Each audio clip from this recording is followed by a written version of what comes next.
Hello and welcome to the capital study circle. Capital study circle में आप सभी का स्वागत है। जैसा कि हमारा प्रैक्टिस सेट चल रहा है टीजीटी पीजीटी सिविक्स के लिए और यूपीएचएससी नेट जेआरएफ या कोई भी दूसरे एग्ज़ाम जहां पे पॉलिटिकल साइंस या पॉलिटी से रिलेटेड कोई भी क्वेश्चन होते हैं पूछे जाते हैं, उसके लिए जो टेस्ट सीरीज़ है काफ़ी इंपॉर्टेंट है। अगर आप इसको देखते हैं तो तमाम सारे क्वेश्चंस का आंसर आप करने में सक्सेसफुल होंगे। तो लेट्स स्टार्ट द क्वेश्चन। और इससे पहले कि हम क्वेश्चन स्टार्ट करें, ज़रूरी इन्फॉर्मेशन कि now the Capital Studies Circle is offline in Lucknow. So अब लखनऊ में भी ऑफलाइन क्लासेस शुरू हो चुकी हैं हमारी, ऑनलाइन क्लासेस और यूट्यूब जो टेस्ट सीरीज़ या दूसरे जो लेक्चर्स चल रहे हैं वो तो चलते ही रहेंगे, लेकिन साथ में ऑफलाइन क्लासेस अगर आप ज्वाइन करना चाहते हैं तो इस फ़ोन नंबर पे या व्हाट्सएप नंबर पे मैसेज कर सकते हैं। तो if you want to join our offline class you can call us on this number और WhatsApp message, send a WhatsApp message on this number. So let's begin, start करते हैं पहला question.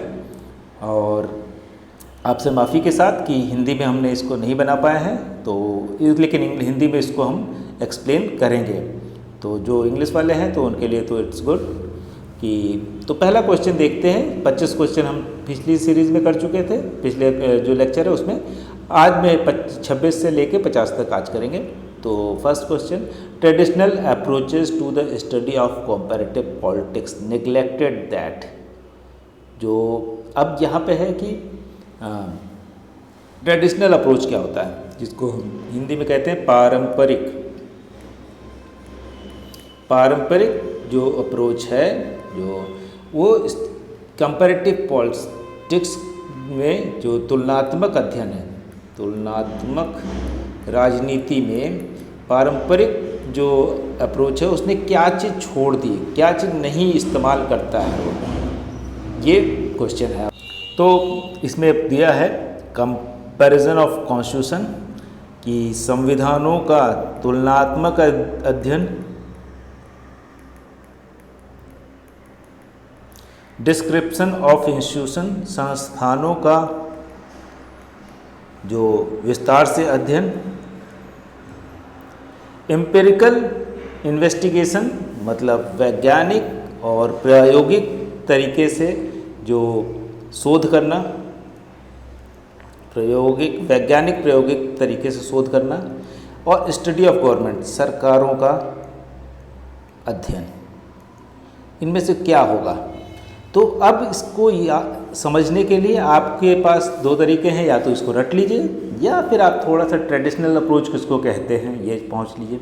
Traditional approach जो पारंपरिक शुरुआत में रहे होंगे, तो अगर आप देखेंगे तो पुराने समय में प्लेटो, एरिस्टोटल या मैकियावेली के जो अप्रोच है ये सारे ट्रेडिशनल हैं। तो एरिस्टोटल के अप्रोच से ये सारी चीज़ें आप समझ सकते हैं। एरिस्टोटल का अप्रोच क्या है?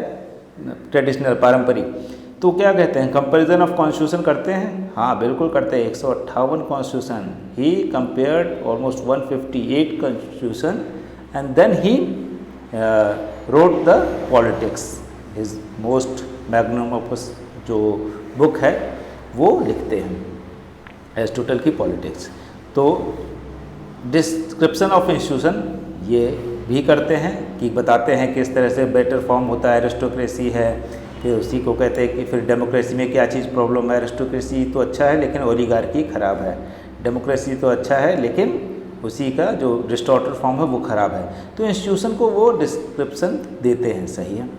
स्टडी ऑफ गवर्नमेंट का भी बताते हैं किस तरह से सरकारें अलग अलग हो सकती हैं, वो उनका भी बोलते हैं। एम्पिरिकल इन्वेस्टिगेशन नहीं करते, बहुत वैज्ञानिक शोध उनका नहीं, उस समय इतने वो भी नहीं थे कि वैज्ञानिक शोध किए जा सके, बहुत ज़्यादा रिसर्च नहीं की जा सकती थी, बहुत ज़्यादा रिसर्च फेलो नहीं हो सकते थे कि आप पूरे जो शहर है उसका सर्वे करवा लीजिए, फिर उसका जैसे आज के समय ओपिनियन पोल, एग्जिट पोल हो जाते हैं, क्योंकि रिसोर्सेज बहुत हैं। क्योंकि आप हर जहाँ भी पोलिंग हो रही है उसके बाहर एक आदमी खड़ा कर देंगे, वो कलेक्ट कर लेगा डेटा, और उसका डेटा एनालिसिस करने की मशीन है, तुरंत एनालाइज करके बता सकती है। तो एम्पिरिकल इन्वेस्टिगेशन पहले नहीं होती थी। हाँ, फिलोसफिकल होता था, आइडिया फिलोसफिकल दार्शनिक तरीके से की जाती थी, लेकिन जो वैज्ञानिक तरीके से उतना नहीं हो पाती थी। यही मिसिंग है, यही निगलेक्ट किया उन्होंने। आगे बढ़ते हैं 27 number, parliamentary form of government was first develop in. ये क्वेश्चन बहुत अच्छा है, बहुत सिंपल है, ये बहुत बार पूछा गया है कि पार्लियामेंट्री फॉर्म ऑफ गवर्नमेंट, इसी के साथ साथ ही पूछते हैं पार्टी सिस्टम कहाँ पे शुरू हुआ। तो पार्टी सिस्टम और पार्लियामेंट्री गवर्नमेंट दोनों एक ही जगह माने जाते हैं। कुछ विद्वानों का मत है, कुछ intellectuals they believe that the party system evolve in the US, but obviously it is evolve in United kingdom. तो ऑब्वियसली पार्लियामेंट, जब हम बात कर रहे थे कि हॉब्स की, उस समय से शुरू हो जाता है। उस समय जो ब्लडी रेवोल्यूशन होता है, उसके बाद जो हाउस को मिल जाती है, किंग को भगा दिया जाता है। उसके बाद अगर लॉक का पीरियड हमने जब पढ़ा तो उसमें भी देखा है कि किस तरह से ग्लोरियस रेवोल्यूशन होता है। किंग को अपॉइंट तो किया था, लेकिन हाउस ऑफ लॉर्ड्स जो है, तो ये पार्लियामेंट्री जो आइडिया आज के समय का मॉडर्न डेमोक्रेसी की तरह नहीं, लेकिन फिर भी एक डेमोक्रेटिक मीडियम शुरू हो गया था। तो यूनाइटेड किंगडम में फर्स्ट डेवलप कर, अब बाद में तो हाउस ऑफ लॉर्ड्स को हटा के हाउस ऑफ कॉमन्स की बात है कि जनता डायरेक्टली चुने उन लोगों को, तो ये चीज़ें हुई। 27 के बाद 28 देखते हैं। Presidential system of government is क्या है? प्रेसिडेंशियल, राष्ट्रपति या अध्यक्षात्मक इसको कहते हैं। अध्यक्षात्मक जो सिस्टम है वो सरकार का किस तरह का सिस्टम है? नाइदर रिस्पॉन्सिबल, ना ही जिम्मेदार है, नॉर रिप्रेजेंटेटिव, ना ही उसमें क्या कहते हैं प्रतिनिधित्व है। प्रतिनिधित्व कि एक तो रिस्पॉन्सिबल भी नहीं है और प्रतिनिधित्व भी नहीं है। तो उसका सेकंड बी पार्ट रिप्रेजेंटेटिव है, प्रतिनिधात्मक तो है, प्रतिनिधि तो भेजे जाते हैं विदाउट बीइंग रिस्पॉन्सिबल, लेकिन वो रिस्पॉन्सिबल नहीं होते। अब इसके बाद आगे पूछ रहे हैं रिस्पॉन्सिबल है लेकिन विदाउट बीइंग रिप्रेजेंटेटिव और नन ऑफ द अबव। तो अध्यक्षात्मक का फिर से हम देखेंगे कि आपको दिमाग में ये करना है कि यूएस में क्या होता है, प्रेसिडेंशियल फॉर्म ऑफ गवर्नमेंट है। प्रेसिडेंट क्या होता है? रिप्रेजेंटेटिव इसके पास होते हैं क्या? नहीं होते हैं।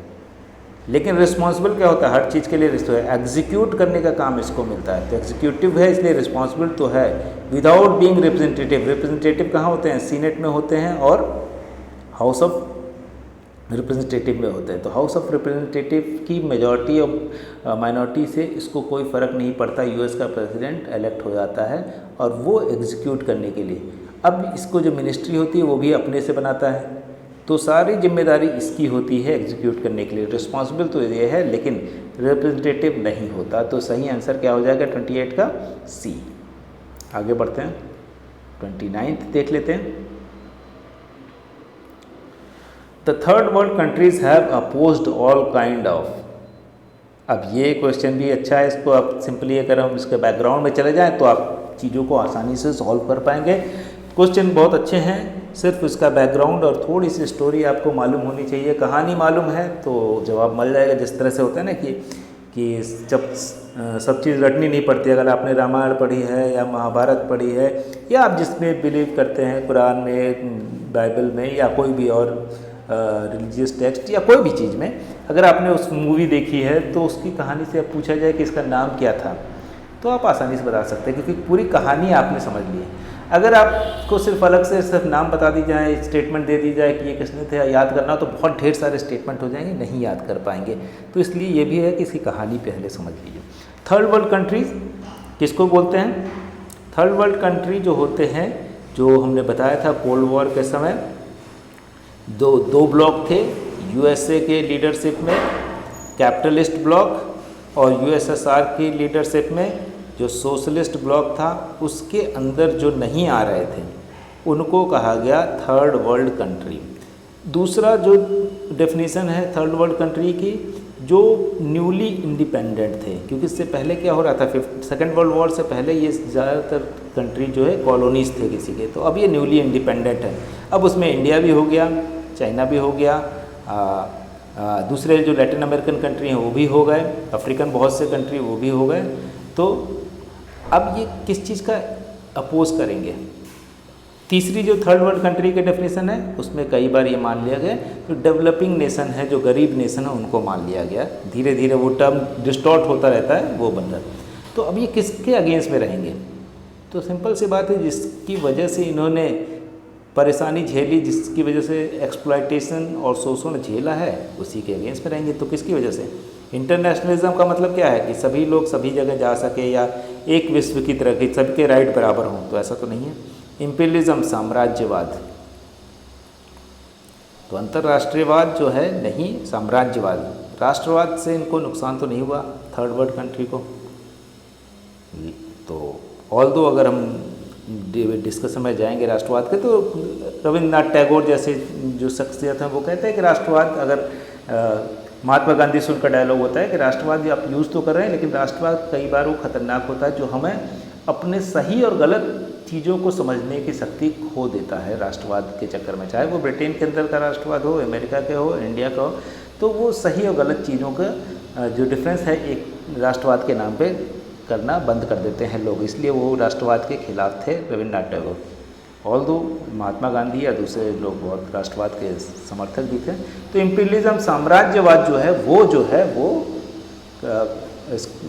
उसके खिलाफ हैं थर्ड वर्ल्ड कंट्री, और थर्ड वर्ल्ड कंट्री के ज़्यादातर कंट्री नैम के मेंबर हैं, नॉन अलाइंड मूवमेंट के मेंबर हैं। तो इसलिए भी इम्पीरियलिज्म के वो भी अगेंस्ट में रहते हैं। तो आगे बढ़ते हैं, 29 के बाद 30 देख लेते हैं। 30 जो है, which committee was appointed to prepare guidelines for constituent assembly. तो कॉन्स्टिट्यूएंट असेंबली के लिए गाइडलाइन जो है, appointed to prepare guidelines for the constituent assembly के लिए पूरा गाइडलाइन कौन बनाता है? इसमें थोड़ा सा कन्फ्यूज़न है, क्योंकि वैसे तो ऐसी कोई डायरेक्टली कमेटी नहीं थी गाइडलाइन के लिए, लेकिन हम देखें तो ड्राफ्टिंग कमेटी जो है वही इसका बेस्ट आंसर लग रहा है। एडवाइजरी कमेटी थी, लेकिन एडवाइजरी कमेटी जो है फंडामेंटल राइट के लिए थी, और यूनियन पावर कमेटी भी थी, लेकिन ये गाइड नहीं कर सकती थी। तो ये सी जो होगा इसका मोस्ट प्रोबेबल आंसर होगा। आगे बढ़ते हैं, 30 के बाद 31 देख लेते हैं। Right to freedom in Indian constitution is provided under. ये तो बहुत सिंपल क्वेश्चन है कि राइट टू फ्रीडम किसके अंडर में है, कहाँ से शुरू होता है, ये आप लोगों को मालूम होगा। जो भी तैयारी करते हैं या पॉलिटी पढ़ते हैं तो उसमें पहला चीज़ यही पढ़ते हैं, राइट टू फ्रीडम। और इसको अगर हम उस तरह से भी देखें तो हमने कई बार बताया फ्रीडम ऑफ स्पीच जो है राइट टू फ्रीडम है, तो कहाँ से शुरू होता है? आर्टिकल 19 से, और 1922 तक जाता है, जिसमें रिलीजियस फ्रीडम भी है, बाकी चीज़ों का ऑर्गेनाइज करने का फ्रीडम है, ये सारी चीज़ें इसमें आती हैं। तो आर्टिकल 19 से, इससे पहले के जो आर्टिकल है इसमें जैसे 17 हो गया तो अनटचेबिलिटी हो गया, तो ये राइट टू फ्रीडम तो नहीं हुआ, तो इसलिए ये तो नहीं हो सकता। 15 जो इक्वलिटी के प्रिंसिपल पे बेस्ड हैं, तो ये भी नहीं होगा। तो इसलिए 18 क्या है कि एबोलिशन ऑफ टाइटल्स जो हैं, कि कोई टाइटल नहीं रहेगा, तो इस तरह की चीज़ें, तो ये सब तो नहीं होगा। 19 to 20 सी जो इसका सही आंसर हो जाएगा 31 का। आगे बढ़ जाते हैं, 32 देख लेते हैं, 32nd।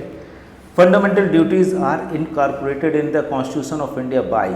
फंडामेंटल ड्यूटीज़ कब लाई गई? अब ये फंडामेंटल ड्यूटीज़ वाला बड़ा अच्छा क्वेश्चन है, क्योंकि ये अलग अलग तरीके से घुमा फिरा के बहुत बार पूछा जाता है, इसमें से बहुत सी चीज़ें निकल के आ जाएंगी। तो पहला तो है कि कब किया गया, फंडामेंटल ड्यूटीज़ कब इनकॉर्पोरेट की गई, ये भी तो एक क्वेश्चन है। अभी ये तो पूछा किस अमेंडमेंट के थ्रू हुआ, लेकिन अमेंडमेंट के साथ ही साथ ईयर पूछ लिया, 1976 में हुआ था। 1976 में फंडामेंटल ड्यूटीज़ को इनकॉर्पोरेट किया गया था। अब किस कमेटी की रिपोर्ट से, तो आप देखेंगे कि स्वर्ण सिंह कमेटी जो है वो लाती है कि फंडामेंटल ड्यूटीज़ होनी चाहिए, जिसमें से अगर हम देखें तो कहाँ से इंस्पायर होती है कमेटी, ये सोवियत यूनियन से आइडिया आता है। इसके अलावा ओरिजिनली इसमें कितने थे? 10 फंडामेंटल राइट्स थे, और इसके साथ ही अभी कितने हैं? 11 फंडामेंटल राइट हैं, जो कि 11th कब जोड़ा गया? 11th जोड़ा गया 2002 में, जो राइट टू एजुकेशन है ये जोड़ा गया। और इसके नहीं, राइट टू कि यहाँ पे जो एजुकेशन है बच्चों का, उसमें जो पेरेंट्स हैं उनको ड्यूटी दी गई कि बच्चों को पढ़ाएंगे। इसके अलावा अगर हम देखें तो ऑल 11 जो ड्यूटीज़ हैं वो किस में हैं? वो 51A में हैं। और इसके साथ ही किस पार्ट में है? अगर पार्ट देखें तो 4th पार्ट के A में पार्ट में है।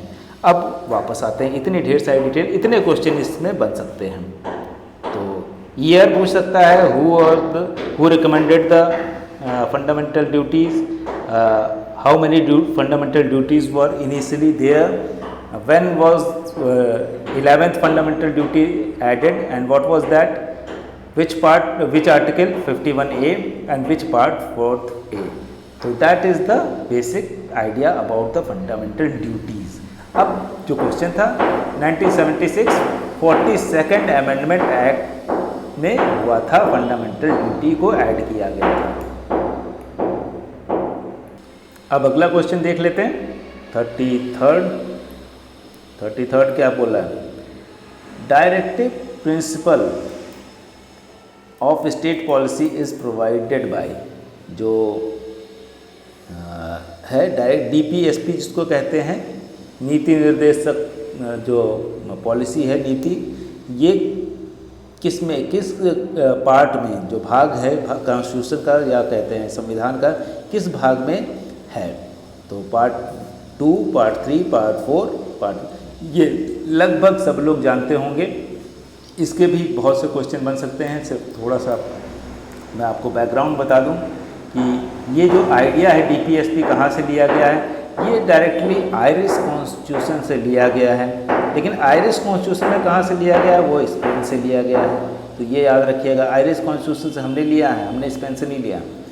अब इसके अलावा जो है वहाँ के जो डीपीएसपी जो है, वहाँ का कौन सा आर्टिकल, आयरिश कॉन्स्टिट्यूशन का 45 नंबर आर्टिकल है। इंडियन कॉन्स्टिट्यूशन के किस आर्टिकल से बोलते हैं, 37 आर्टिकल में ये बोला जाता है कि इसको लागू किया जाएगा। और ये किस पार्ट में है, पार्ट है 4th, जिसको हम कहेंगे 4th पार्ट में है। सबको मालूम है डीपीएसपी, ये ज़्यादातर लोग जानते हैं। और कहाँ से कहाँ तक, 36 to 51 ये आर्टिकल दिया हुआ है डीपीएस में। तो ये यहाँ पे कई क्वेश्चन के आंसर मिल गए। आगे बढ़ते हैं, 34 पे पहुँच जाते हैं। 34 नंबर क्वेश्चन क्या कहता है, which part of the constitution of India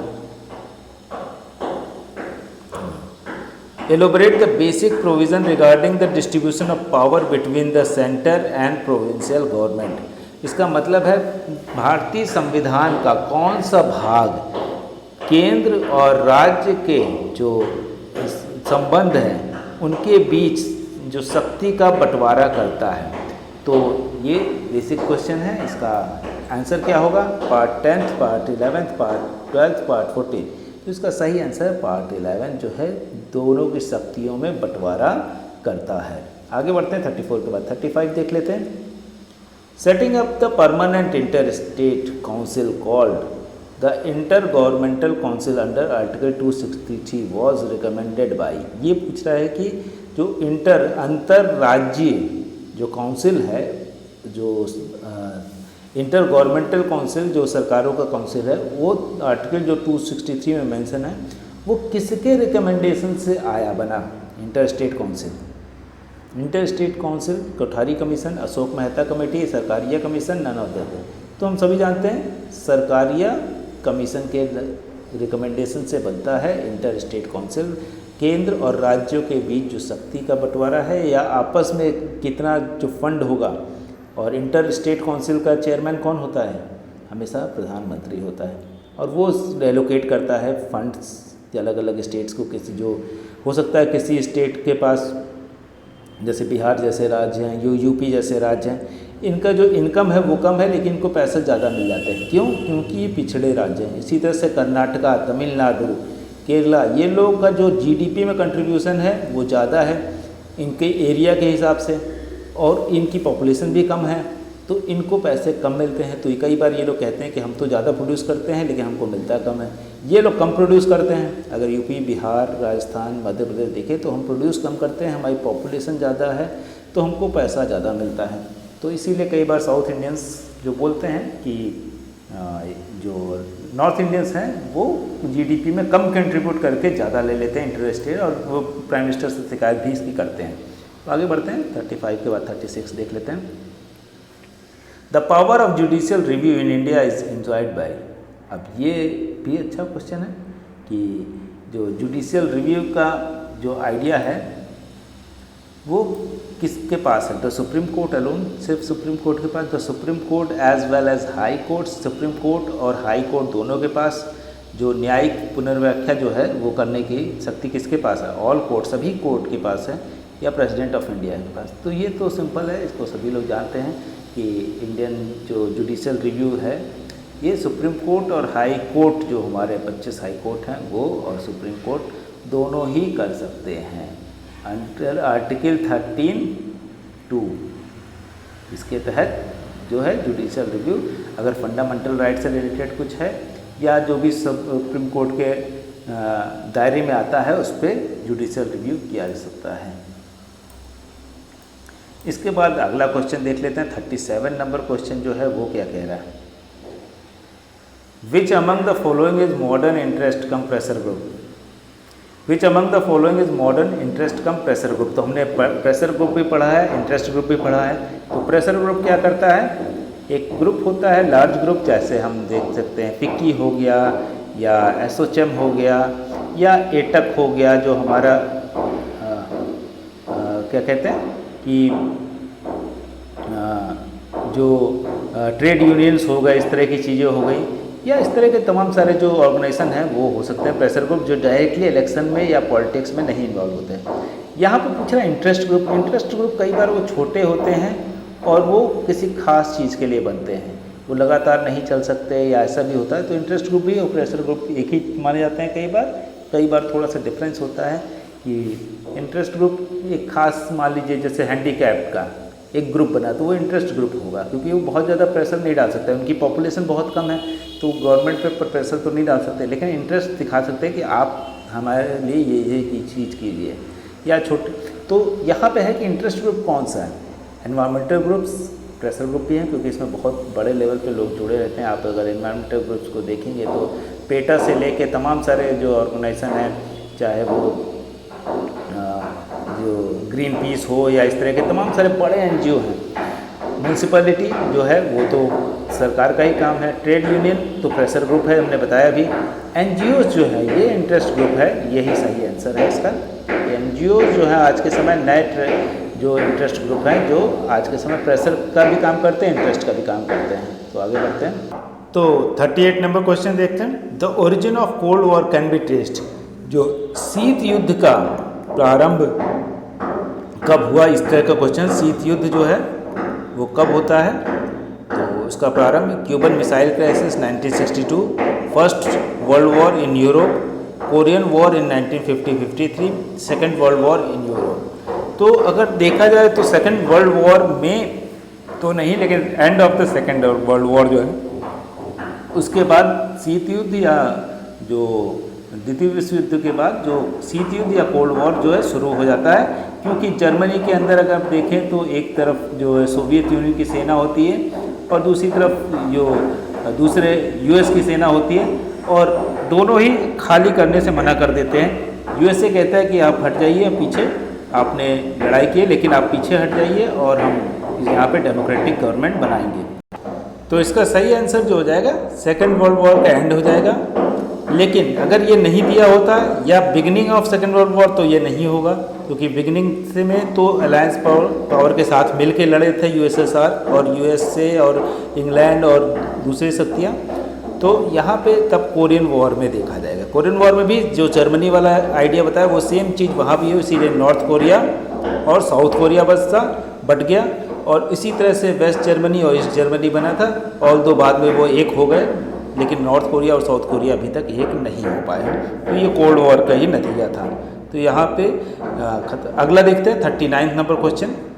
तो नेक्स्ट क्वेश्चन 39 नंबर है, ग्लोबलाइजेशन इम्प्लाइज। ग्लोबलाइजेशन का मतलब होता है, या इससे द्योतक है कह सकते हैं हिंदी में, कि क्या दिखाता है, ग्लोबलाइजेशन का मतलब क्या है। The growth of single unified market, एक ऐसा सिंगल एक मार्केट, उसका विस्तार। Financial market system is centre in a single state, एक राज्य के अंदर फाइनेंशियल मार्केट जो वित्त मार्केट है वो रहे। Geographical location of a firm is the of utmost importance, कि किसी का जो फर्म है, कोई बड़ी फर्म है, उसका एक जोग्राफिकल लोकेशन है वो इम्पोर्टेंट है। ग्लोबलाइजेशन का मतलब ये है। फॉरेन कैपिटलिस्ट ट्रांजैक्शन, कि जो फॉरेन के कैपिटलिस्ट हैं उनका ट्रांजैक्शन की किसी जगह इन्वेस्ट कर दिया इंडिया में या पाकिस्तान में या बांग्लादेश में, तो ये ग्लोबलाइजेशन है। तो ग्लोबलाइजेशन का मतलब है growth of single unified market. जैसे अभी क्या होता है कि अलग अलग प्रोडक्ट पे अलग अलग हमको टैक्स लगता है। जैसे मान लीजिए कि कार पे टैक्स लग रहा है, तो हम अगर बाहर से, इंडिया से बाहर से कोई कार खरीदते हैं तो उस पर हमको ऑलमोस्ट 100% टैक्स देना पड़ता है। इसी तरह से जो बाहर से हम, भारत में जो सामान बिक रहा है उसको अगर हम यूएसए में बेचें तो उस पर भी टैक्स लगाते हैं। तो वहाँ के मार्केट में अब अगर हम, जैसे हम गेहूँ ही बेचना चाहें तो गेहूँ पे भाई, अगर हम गेहूँ हमारा जो हमारे मान लीजिए 25 रुपये हम बेच रहे हैं यहाँ के किसान, और अमेरिका का किसान 100 रुपये किलो बेच रहा है, तो अगर ये फ्री मार्केट होगा, सिंगल यूनिफाइड मार्केट जहाँ रिस्ट्रिक्शन ना हो, तो हम क्या करेंगे, भले आप कार हमारे बेचिए, आप कार हमारे पास जो भी है, लेकिन ये 25 की जगह कम से कम हम 50 में बेचेंगे तो जस्ट डबल किसान को मिलेगा। लेकिन ये सिंगल यूनिफाइड जो मार्केट है वो ग्लोबलाइजेशन में अभी नहीं। मार्केट फ्री करने की तो बात करते हैं, लेकिन अल्टीमेटली जो है सिंगल यूनिफाइड मार्केट अभी नहीं बन पाया है, क्योंकि अलग अलग कंट्री अलग अलग टैक्सेस लेते हैं। तो फ्री मार्केट का मतलब ये नहीं, जैसे हम देखें तो आज का फ्री मार्केट का मतलब है कि दूसरे का देश का सामान बिक जाएगा, तो अमीर देश तो अपना बेचते हैं, लेकिन जब गरीब देश हम कुछ बेचना चाहते हैं तो उस पर हमारे पे टैक्स ज़्यादा लगा देते हैं और उससे हम नहीं बेच पाते, क्योंकि हमारे तो बहुत सस्ती चीज़ें हैं। अगर हम दूसरे देश में बेचना चाहें जबकि वहाँ बहुत महंगी मिल रही, उसके आधे दाम पे भी अगर हम बेचें तो हमको 4 गुना मुनाफा होगा, लेकिन ये काम नहीं करने देते अमीर कंट्री। तो इसीलिए फ्री मार्केट जो सिंगल यूनिफाइड मार्केट की वकालत करता है। तो आगे बढ़ते हैं 49 के बाद 40 देखते हैं 39 के बाद। The United Nation General Assembly has designated the year 2012 as the international year of, ये इंपॉर्टेंट है कि किस चीज़ के लिए, forest, planet earth, reconciliation, sustainable energy. तो आजकल सबसे अधिक पॉपुलर है सस्टेनेबल एनर्जी, तो डी इसका सही आंसर हो जाएगा। आगे बढ़ते हैं 41 नंबर क्वेश्चन पे। Indian foreign policy is based on several principle, one of which is, कि भारत की जो विदेश नीति है वो बहुत से सिद्धांतों पर बेस्ड है। उनमें से एक सिद्धांत जो है वो कौन सा है? Panchsheel, live and let live, मतलब जियो और जीने दो, सत्यमेव जयते, आप जानते हैं इनमें से कोई नहीं। तो सबसे ज़रूरी जो है वो है विदेश नीति के संदर्भ में पंचशील। ये सारे सिद्धांत हम फॉलो कर सकते हैं, लेकिन विदेश नीति के कॉन्टेक्स्ट में पंचशील ही सबसे इम्पोर्टेंट है। तो 41 का ए हो गया। इसके बाद 42 पे पहुंच जाते हैं। 42 नंबर क्वेश्चन क्या कह रहा है? India is holding talks with ASEAN to extend which highway to Vietnam. India जो है वो बातचीत कर रहा है अपना जो हाईवे है बढ़ाने का एशियान तक, वियतनाम तक, उससे कि हमारा जो साउथ एशिया में व्यापार है सरल हो जाए, बाई रोड हो जाए, हमको सी रूट नहीं लेना पड़े, क्योंकि सी रूट के साथ होता है पहले वहाँ पहुँचाइए फिर वहाँ जाएगा फिर वहाँ से वहाँ पहुँचेगा। तो नॉर्थ ईस्ट में हमारा जो है वहाँ से हम डायरेक्टली चल सकते हैं और हमारा बन सकता है एक रूट हाईवे वियतनाम तक। तो वो किस चीज़ को एक्सटेंड करने की बात हो रही है? India Myanmar Bangladesh, India Myanmar China, India Myanmar Korea. Korea तो बहुत दूर है, वहाँ रूट नहीं बन सकता, चाइना भी नहीं है, तो बांग्लादेश हो सकता है, लेकिन असली में क्या है? India Myanmar Thailand, north east से हमारा घुसता है म्यांमार और थाईलैंड तक हमारा रूट है, उसको एक्सटेंड करके वियतनाम तक पहुँचाने की बात एशियान में हुई थी। आगे बढ़ते हैं 42 के बाद 43 पहुँच जाते हैं। India and which country signed a comprehensive anti-terror pact agreement in November 2017 for enhancing bilateral cooperation। तो bilateral cooperation बढ़ाने के लिए भारत ने जो एंटी टेरर मतलब आतंकवाद के खिलाफ जो पैक्ट साइन किया वो किसके साथ किया? द्विदेशीय, बाइलेटरल का मतलब द्विदेशीय कॉपरेशन, वो चाइना, जर्मनी, पाकिस्तान या रसिया। तो सही आंसर क्या है? रसिया। उसके साथ हमने 2017 में एक एंटी टेररिस्ट या कह सकते हैं आतंकवाद विरोधी पैक्ट साइन किया। इसमें है कि कोई एक दूसरे को सपोर्ट नहीं करेगा, अगर आपका कोई आतंकवादी एक दूसरे के कंट्री में पहुंचता है तो उसको इन्फॉर्म करेंगे या फिर उसको सरेंडर करेंगे, इस तरह की तमाम सारी चीज़ें उसमें थी। 44 पे आ जाते हैं। 44 what was the theme of 17th non aligned movement summit. 17th non aligned movement का जो समिट था उसमें ये कई बार पूछा गया, ये इससे पहले भी पूछा गया, 17th नॉन अलाइंड मूवमेंट जो है वो क्या था। तो इसमें है कि पीस एंड सॉलिडरिटी, शांति, सद्भाव और विकास, संप्रभुता और सस्टेनेबल सतत development, peace, sovereignty and solidarity कि for development, peace, sovereignty, sustainable development. तो सही आंसर क्या है? पीस शांति, संप्रभुता, सहयोग और सहयोग के साथ विकास। ये जो 17th हमारा नाम का समिट था उसका थीम था। तो आगे बढ़ते हैं 44 के बाद 45 पे। व्हेन वाज सार्क फॉर्म्ड, ये भी क्वेश्चन सार्क से रिलेटेड बहुत बार क्वेश्चन आता है। तो सार्क को पहले आप जान लीजिए कि कौन कौन से कंट्री हैं। हमने बताया भी है कई बार आपको कि इसमें कौन कौन से कंट्री हैं। Afghanistan, Bangladesh, Bhutan, India, Maldives, Nepal and Pakistan. इसके बाद श्रीलंका, लास्ट है श्रीलंका। तो ये अभी हमारा अगला जो सार्क का सम्मेलन होने है 2023 में, वो भी श्रीलंका में होना है। तो नेक्स्ट जो समिट होगा SAARC summit, that will happen in the Sri Lanka. तो वो तो अगला को ये भी क्वेश्चन बन सकता है आने वाले दिनों में। लेकिन ये अभी पूछ रहा है कि फॉर्म कब हुआ। ये है 8 दिसंबर 1985। हमारे पास ऑप्शन है 7 नवंबर, 5 सितंबर, 84, 85, लेकिन 85 है 8 दिसंबर। अब ये कहाँ पे हुआ? ढाका में। ढाका कहाँ है? बांग्लादेश की कैपिटल है। लेकिन इसका हेडक्वार्टर अगर पूछ ले तो कहाँ है? काठमांडू। काठमांडू कहाँ है? नेपाल। तो ये चीज़ें भी आपको ध्यान में रखनी है साथ में ही। तो 8 दिसंबर 1985 याद रखिए सार्क का। सार्क हमारा बहुत इम्पोर्टेंट है हमारे लिए भी और एग्ज़ाम के लिए भी। According to 74th constitutional amendment act, how many seats are reserve for women in urban local self institution. अब ये जो क्वेश्चन है ये इसमें देखेंगे तो 74th कॉन्स्टिट्यूशनल अमेंडमेंट में कितने सीट्स बोला गया है। तो इसका सही आंसर इसमें देखें तो 3/4, 50%, 1/4 नहीं है, 1/3 जो है वो बोला गया है।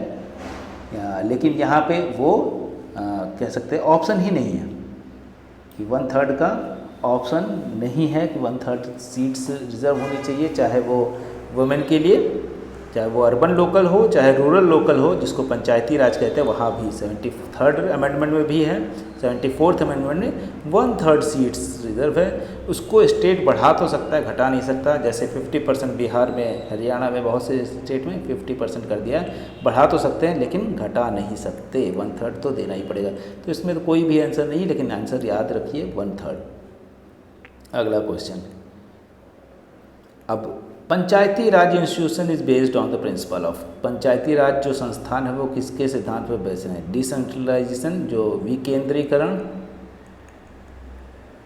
विकेंद्रीकरण से, डीकंसंट्रेशन की जो इसको कह सकते हैं कि केंद्रीकरण ना हो, वैसे भी है। डीकंसंट्रेशन का मतलब कंसंट्रेशन एक जगह ना हो, सत्ता एक जगह नहीं हो।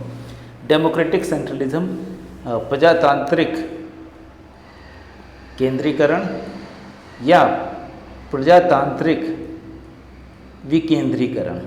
तो क्या होगा? सही बात है कि विकेंद्रीकरण प्रजातांत्रिक तरीके से, क्योंकि जो पंचायती राज में है उसमें इलेक्शन होते हैं रेगुलर, हर 5 साल में पंचायत का इलेक्शन होता है और जब भी स्टेट चाहे उसको करा सकता है, भंग भी कर सकता है, लेकिन वो राज्य की जिम्मेदारी है और राज्य के इलेक्शन कमीशन की जिम्मेदारी है, ये भी बता देते हैं आपको। 48 next, the dying earring committee report was submitted. अब ये क्वेश्चन है कि डाइंग एरिंग क्या थे, डाइंग एरिंग कमेटी क्या थी। तो डाइंग एरिंग कमीशन जो था इन्वेस्टिगेट करने के लिए गया था कि डिसेंट्रलाइजेशन कैसे हो जो, और इन्होंने जो रिपोर्ट दी थी, ये भी क्वेश्चन पूछा था कितने टीयर कमेटी थी। 4 टीयर कमेटी की बात करते हैं। अभी हमारे पास 3 टीयर होती है, केंद्र होती है, राज्य सरकार है, और ये जो रूरल या पंचायत है। अभी जो है उसको 4 टीयर कमेटी की बात करते हैं कि ये कहते हैं 4 टीयर कमेटी होनी चाहिए, मतलब सिस्टम होना चाहिए।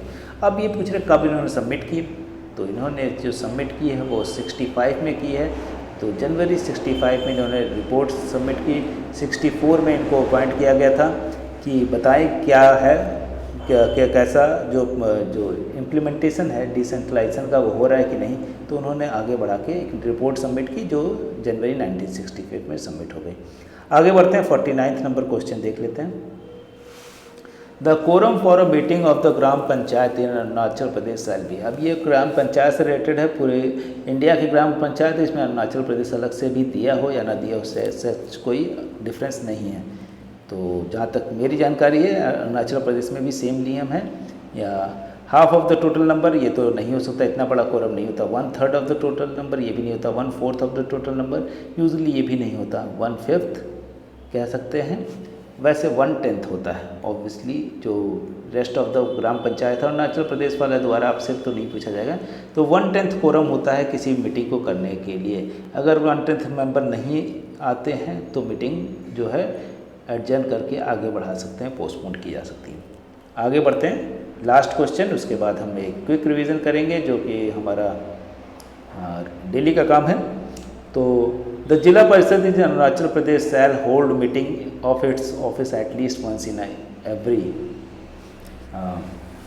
जिला परिषद की जो मीटिंग है वो कब होनी चाहिए, वो सिर्फ अरुणाचल प्रदेश की बात नहीं है, ये कम से कम ये सभी जिला परिषद पूरे भारत के जिला परिषदों की बात है कि उनकी कितने दिनों में कम से कम एक मीटिंग होनी चाहिए। तो ये इसका सही आंसर है, 3 मंथ में एक मीटिंग होनी चाहिए कम से कम। इस अकॉर्डिंग अगर हम ईयर वाइज यहाँ पे ईयर पूछ ले, एक साल में कितनी होनी चाहिए, मिनिमम 4 मीटिंग होनी चाहिए, उससे ज़्यादा तो हो सकती है, उससे कम नहीं होनी चाहिए। तो ये तो हमारा 50 क्वेश्चन हो गए। अब हम आगे बढ़ते हैं। जो हमारा बेसिक आइडिया होता है कि रिवीजन करना बहुत ज़रूरी है, कि अगर रिवीजन नहीं करेंगे तो हम कई बार एग्ज़ाम हॉल में सब कुछ पढ़ा हुआ होता है लेकिन भूल जाते हैं, याद नहीं रख पाते। तो इसलिए ज़रूरी है कि रिवीजन करना। तो हमने पिछले क्लास में पढ़ा था कि कौटिल्य का जो अर्थशास्त्र है वो कैसे स्टेट के बारे में बात करता है, तो वेलफेयर स्टेट के बारे में बात करता है। अरिस्टोटल जो है कि जो राज्य जो है मनुष्य से पहले है, ये आइडिया किसका था, तो अरिस्टोटल का था। कौन सा अप्रोच था, टीलोलॉजिकल अप्रोच। इसके बाद हमने जो है कि आगे बढ़ते हैं कि और भी चीज़ें, कि मार्क्सिस्ट आइडिया पूछा था कि हाईएस्ट स्टेज ऑफ इम्पेरियलिज्म जो है क्या है, कैपिटलिज्म के बारे में, लेनिन का आइडिया था। इसके बाद जो लाइफ डिवाइन पुस्तक किसने लिखी थी, श्री अरविंदो ने। क्विट इंडिया मूवमेंट कब शुरू हुआ था, 1942 में महात्मा गांधी द्वारा। इसके बाद एम एन रॉय के बारे में पूछा गया था कि रेडिकल डेमोक्रेटिक पार्टी कब बनाई थी, 1940 में बनाई थी। और इसके बाद रेडिकल ह्यूमनिज्म भी इनका आइडिया है। और इसके अलावा वो जो है पहली बार मार्क्सिज्म को इंडिया में लेके आते हैं एम एन रॉय। इसके बाद जो ट्रेडिशनल अप्रोच है उसमें क्या मिसिंग था, ये भी पूछा गया था। पॉलिटिकल साइंस का जो ट्रेडिशनल अप्रोच है उसमें एम्पेरिकल अप्रोच मिसिंग था, बाकी जो वैज्ञानिक अप्रोच था वो मिसिंग था। इसके बाद बुक पूछी गई who gets what when how, तो उसमें ये किसकी बुक है, हेरोल्ड लॉसवेल की है। कब लिखते हैं, 1936 में लिखते हैं। इसके बाद ये भी था कि पॉलिटिकल साइंस ने जो कल्चरल रिलेटिविज़म जो आइडिया है वो कहाँ से लिया था, तो एंथ्रोपोलॉजी से लिया है। और इसके अलावा पॉलिटिकल साइंस में मेजरली जो ट्रेडिशनल अप्रोच था वो क्या डील करता था, किस चीज़ को, स्टेट को डील करता था। ABC जो है स्किनर का वो पूछा गया था, एंटीसीडेंट, बिहेवियर एंड कॉन्सिक्वेंस इनका फुल फॉर्म था। इसके अलावा सिस्टम जो थ्योरी थी उसमें पूछा था इनपुट आउटपुट मेथड या सिस्टम अप्रोच किसने थे, तो G.H. अल्मंड ने किया था। इसके बाद जो है कि जो लिबरल है वो या इंडिविजुअलिस्ट जो है वो कैसे स्टेट की बात करते हैं, लिमिटेड स्टेट की बात करते हैं। मैकेनिस्टिक थ्योरी जो है वो क्या कहती है, वो भी इंडिविजुअलिज्म की बात करती है। सिस्टम थ्योरी जो है वो क्या करती है, इनपुट आउटपुट की बात करती है। इसके अलावा जो है कि जो किस में स्टेट को ग्रेजुअली बनते हुए देखा जाता है कि स्टेट धीरे धीरे बना, इवोल्यूशन थ्योरी जो है वो कहती है। इसके अलावा जो है हॉब्स का human life is nasty brutish selfish short, जो बर्बर है, छोटा है, गरीब है, इस तरह की जो ह्यूमन की जीवन है वो कैसा है, तो वो कौन कहता है, हॉब्स कहते हैं। लीगल राइट कौन कौन से, ये भी पूछा था, सिविल, इकोनॉमिक, पॉलिटिकल। J.S. मिल किसकी बात करते हैं, पर्सनल लिबर्टी के सबसे बड़े एडवोकेट हैं, जो व्यक्तिगत स्वतंत्रता के। सबसे अधिक पॉलिटिकल इक्वलिटी कहाँ पे होगी, तो डेमोक्रेसी, प्रजातंत्र में, जहाँ पे राजनीतिक समानता सबसे अधिक मिलेगी। प्राइवेट लॉ और पब्लिक लॉ के डिफरेंस को पूछा था। डिस्ट्रीब्यूटिव जस्टिस किससे रिलेटेड है, वो रोल से है, और उन रोल्स का भी किससे, डिफरेंस प्रिंसिपल से। पॉलिटिकल सोशलाइजेशन किस में होगा, पॉलिटिकल सिस्टम में होगा।